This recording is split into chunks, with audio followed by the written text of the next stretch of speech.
ನಮಸ್ಕಾರ ಎಲ್ಲರಿಗೂ. ದ್ವಾದಶಿದು ಅಂದ್ರೆ ತುಳಸಿ ಮದುವೆದು ಹಿಂದಿನ ದಿವ್ಸ ನೋಡ್ರಿ, ಇಲ್ಲೆಲ್ಲ ಮಾರ್ಕೆಟ್ಗೆ ಹೋಗಿದ್ವಿ. ಹಳೆ ಹುಬ್ಳಿ ಮಾರ್ಕೆಟಿಂದ ನೋಡ್ರಿ ಇದೆಲ್ಲಾನು ತೋರಿಸ್ಲಿಕತ್ತೇನಿ ನಿಮಗೆ.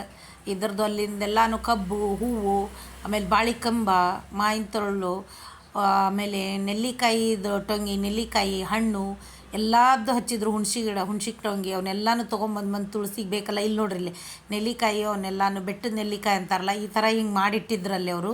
ಆಮೇಲೆ ಹುಣ್ಸಿ ಟೊಂಗಿ ಅವನ್ನೆಲ್ಲನೂ ಅವು ಬೇಕಂತಂದು ಹೇಳಿ ತೊಗೊಳಿಕ್ಕೆ ಬಂದಿದ್ವಿ ನೋಡ್ರಿ. ಅಲ್ಲೆಲ್ಲನೂ ತೊಗೊಂಡ್ವಿ. ಗದ್ದಲ ಅಂದ್ರೆ ಗದ್ದಲಿತ್ತು, ರಶ್ ಇತ್ತು ನೋಡ್ರಿ. ಜನ ಮಾತ್ರ ಭಾಳ ಇದ್ರು. ಅಲ್ಲೆಲ್ಲನೂ ಎಲ್ಲರೂ ತೊಗೊಳಿಕತ್ತಿದ್ರು ನೋಡ್ರಿ. ನಮಗೂ ಬೇಕಾಗ್ತದೆ, ನಾವು ಇದನ್ನ ತೊಗೊಳಿಕತ್ತಿದ್ವಿ. ಅಂದರೂ ಇದು ಒಂದು ಸ್ವಲ್ಪ ಗದ್ದಲು ಕಡಿಮೆ. ಇದನ್ನು ಅವತ್ತಿನ ದಿನ ಮಾತ್ರ ಗದ್ದಲು ಭಾಳ ಇರ್ತದೆ. ಶನಿವಾರ ದಿನ ತೊಗೊಂಬಂದಿತ್ತು. ಭಾನುವಾರ ದಿನ ರಜಾ ಇರ್ತದೆ ಅಂತಂದೇಳಿ ಬೆಳಿಗ್ಗೆಯಿಂದನೂ ಸಾಯಂಕಾಲ ತನಕ ಮಾತ್ರ ಗದ್ದಲ ಅಂದ್ರೆ ಗದ್ದಲಿರ್ತದೆ. ಎಲ್ಲರೂ ಯಾಕಂದ್ರೆ ಸಂಡೇ ಒಂದು ಇರ್ತದಲ್ರಿ, ಭಾನುವಾರ ಅಂತಂದು ಹೇಳಿ ರಜಾಕ್ಕೆ ಎಲ್ಲರೂ ಬಂದಿರ್ತಾರೆ, ಎಲ್ಲರೂ ತೊಗೋತಿರ್ತಾರೆ. ಕಬ್ಬು ಅವೆಲ್ಲನೂ ಮಸ್ತಿದ್ದು. ಈ ಸಲ ಕಬ್ಬು ಮಾತ್ರ ಭಾರಿ ಚಂದ ಇದ್ದು, ಚಲೋ ಇದ್ದು ನೋಡ್ರಿ. ಮಳೆ ಆಗಿದ್ದಕ್ಕೋ ಏನೋ ಹಸಿರಾಗಿದ್ದು, ಇಲ್ಲಾಂದ್ರೆ ದರಾಸರಿ ಒಂದು ಸ್ವಲ್ಪ ಒಣಗಿರ್ತಿದ್ದು. ಇವು ಚೆಂಡು ಹೂವಿನ ಅವನ್ನೆಲ್ಲನೂ ಒಂಥರ ಚೆಂದಾಗಿ ಇಡಲಿಕ್ಕೆ ಬೇಕು ಅಂತಂದು ಹೇಳಿ ತೊಗೊಳಿಬೇಕಾಗಿತ್ತು. ಇದು ಹೂವು ಅವೆಲ್ಲನೂ ಇದ್ದು, ಒಂದು ಸ್ವಲ್ಪ ಕಾಸ್ಟ್ಲಿ ಇದ್ದು, ಸ್ವಲ್ಪ ಜಾಸ್ತಿನೇ ಇದ್ದು ರೇಟ್ ನೋಡ್ರಿ.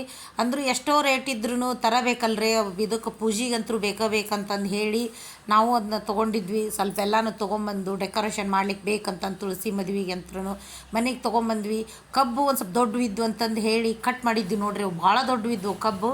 ಅವನ್ನೆಲ್ಲ ಕಬ್ಬು ಕಟ್ಟಿ ನನ್ನ ಮಗಳು, ನಮ್ಮ ಯಜಮಾನ್ರು ಕಬ್ಬು ಅವನ್ನೆಲ್ಲನೂ ಈ ಥರ ಮಾಡಿದ್ರು. ಅದನ್ನ ಹಾಕಬೇಕಾಗಿತ್ತು. ಅದು ಯಾಕೋ ಈ ಸಲ ಸ್ವಲ್ಪ ಹಾಕ್ಲಿಕ್ಕೆ ಆಗಲಿಲ್ಲ. ಅದಕ್ಕೆ ಈ ಥರ ಹಿಂಗೆ ಮಾಡಿದ್ರು ಅವರು. ಮಾಡಿ ಇದನ್ನು ಮುಗಿಸಿದ್ರು.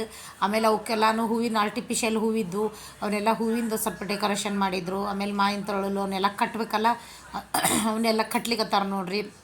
ತಳಗ ಹೂವಿನ ಇದನ್ನು ಇಷ್ಟೆಲ್ಲ ಮಾಡಿ ಮುಂದಿನ ವೀಡಿಯೋ ಹಾಕ್ತೀನಿ ಮದುವೆದು ನೋಡಿ ಫ್ರೆಂಡ್ಸ್.